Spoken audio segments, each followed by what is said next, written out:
What's up, GI TV? My name is Tim. It is time now for the second round of employee-picked guns and accessories. If you recall, last week Daniel gave us a run-through on the first round pick, basically, of the guns with their tricked-out accessories that were built based off the stuff that we had on the sales floor by the guys here at Airsoft GI. So those were our first round picks. We kind of chose those to be the top three. These are the second three that we chose that have been upgraded by us here, and so we're going to take a look at those now. We're going to start with this one because I like this one the most. This one was built by Tyler. He's one of our customer service reps that are on the phones on the sales team, so if you give us a call, you'll probably get Tyler on the phone. There's a possibility of that happening. But anyway, he built this XCR, and at first it looks like there's way too much stuff on this thing. I mean, the XCR is a quick, lightweight gun. You throw this heavy M203 on here with this extra light and this freaking Magpul RSA, and it just gets really front heavy. But actually, this thing works really well, and I think this thing would do fantastic for CQB, which is what the XCR is made for. This M203 is great for close quarters combat because it acts like a huge shotgun. Now, I've never had any personal experience being shot by an M203, fortunately, but I did come really close once. I was actually playing at a really close quarters combat field, the very first airsoft field I ever went to, and it's basically like a hallway, and a hallway. So 3 hallways wide. I was on one side. One of my friends who was playing against me was on the other side. He pops through this doorway right as I'm about to leave the door. So I'm looking at him and he's about to blast me with an M203 and I go, ah! I just barely miss it. Boom! He had the thing charged with CO2 too, that jerk. He really wanted to hurt someone that day. Luckily, all the BBs just like exploded behind me. It seemed like they all hit the wall behind me. It was so loud and so noisy. We were the only 2 people left on the field. Fortunately, I didn't get hit, and eventually I met him at the other side of the field because we were both going down the hallways like that.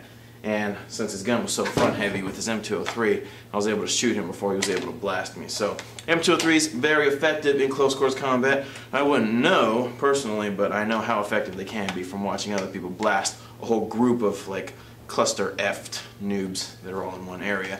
Another thing that helps greatly in CQB is a flashlight. This does help disorient your enemy, and as you notice from our CQB videos, it helps you trace where your BBs are going, so you don't really need to use your optic. Nevertheless, there is an optic on here, a hollow sight or a reflex sight as it is for Airsoft, only really expensive. Hollow sights are actually holographic sights. It does come in especially handy for quick target acquisition. This PEC box does come with the gun since this is an Echo 1 XCR.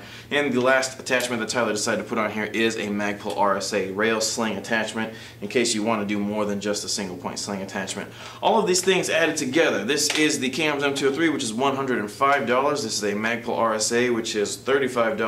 This flashlight is made by AMP, pretty bright LED type flashlight for $60, and I believe this reflex sight is $120. So money well spent on a very effective close quarters combat gun. Now we're going to switch gears to a gun that Nate built. Nate is another one of our customer service reps that answers the phones. Nate is a big gas blowback guy, which is why he chose to use the WE G39 for his gun. Oops, there we go. Yeah, so he likes to stay away from AEGs. He likes gas guns a lot, so he chose to build this one off of the WE G39 wrist.